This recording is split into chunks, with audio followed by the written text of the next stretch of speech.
Dragon Ball Sparking Zero is getting closer to our hands. We've been waiting for more information, details and features of the game, and this time, with the recent presentation of a new trailer showing the characters of the Buu Saga, we have more things to cover. Stay tuned if you want to know everything related to the game, and make sure to subscribe and activate that notification button. That way you won't miss anything. Let's get started.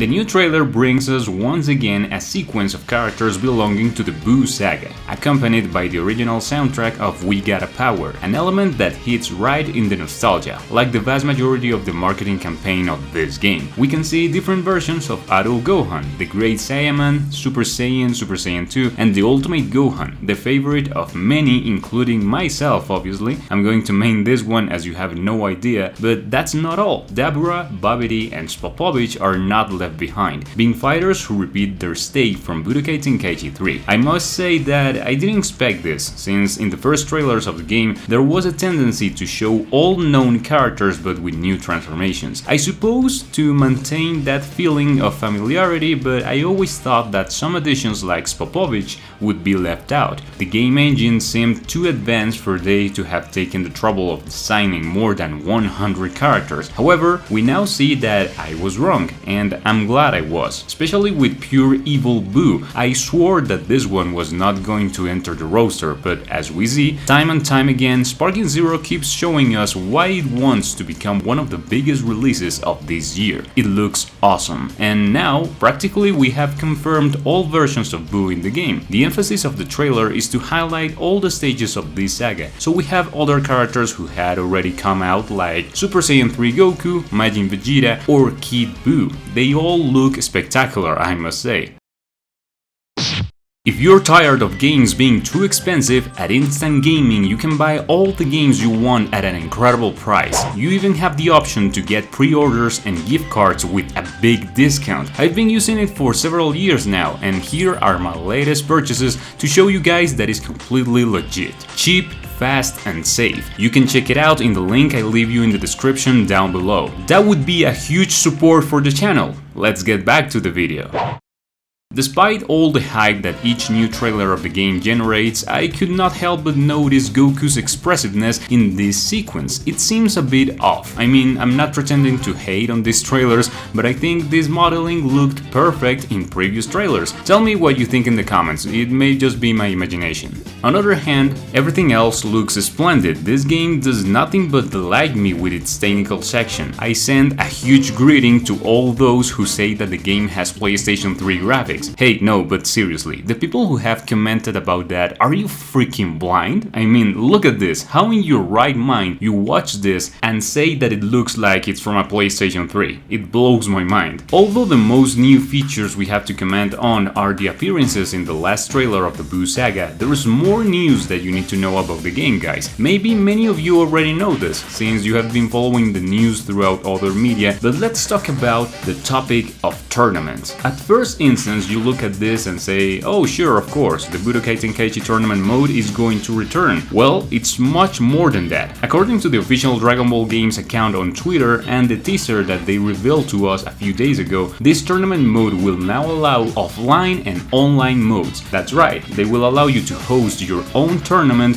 so that other people around the world can join. In addition to a spectator mode, we'll be able to observe the combat of other players in real time in the tournament. This is excellent news for people who organize online tournaments for the community, because it will make their lives much easier. The organization will be much more organic, and that is thanks to the Sparking Zero team. These are situations that occur very often in anime game communities, when Naruto Storm, Demon Slayer, My Hero Wants Justice or Dragon Ball FighterZ tournaments were organized. And to be able to have tools in the game itself that facilitate these practices that are so integral for the community, I think it's an incredible advance. If you want to be there from day one participating in the dynamics that we will do when the game comes out, remember to follow me on Twitch, the link is in the description. We'll be streaming the game regularly, but that's not all there is to highlight about the tournament mode. According to what can be seen in the selection menu, there will also be the different variants of competitions that we had in Budokai Tenkaichi 3, the World Tournament, the Cell Games, the other World Tournament, and so on. Some, like the World Tournament, will have specific conditions such as the fact of taking taking out your opponent off the platform. Also, these conditions can be customized a little depending on the type of tournament we are in, such as the scenarios in which we will have to fight, or even the amount of health that our character regenerates after each fight. So our character in these conditions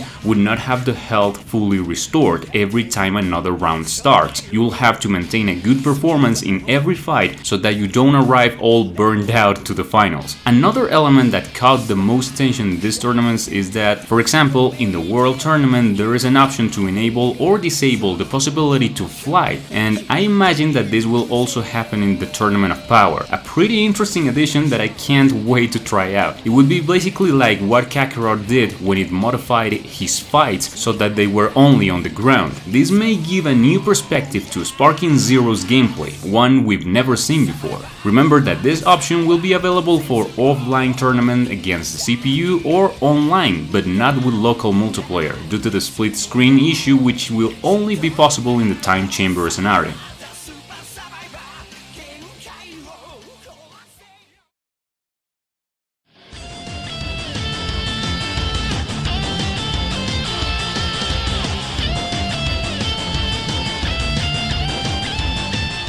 Another point that should be discussed is the rank matches, because we will have individual battle mode or DP battle. This is a concept brought from OG Tenkaichi where our characters are classified by destruction units and so on. The game kind of balances how strong the characters we choose in our team can be. Despite this mechanic, it didn't balance the fights that much because characters like Mr. Satan, who cost very few points, could leave the rival in an infinite loop if it's used well. So let's see what else can happen with this mechanic and if it will really work to establish a balance in these games that could become quite competitive. The tournament mode is definitely seen as an add-on that will bring a lot to the game in the long term, so that the community feels motivated even after doing everything that the game is going to offer as a single player experience. Content updates and patches will surely come very constantly, as this is one of Bandai's biggest releases in recent years, and I'm very anxious to be part of this great experience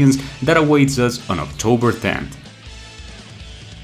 Guys, what do you think? Leave me your opinions in the comments or any other piece of information that I may have missed in the video. That was all for today, and I'll be watching you in the next video. Take care and see ya!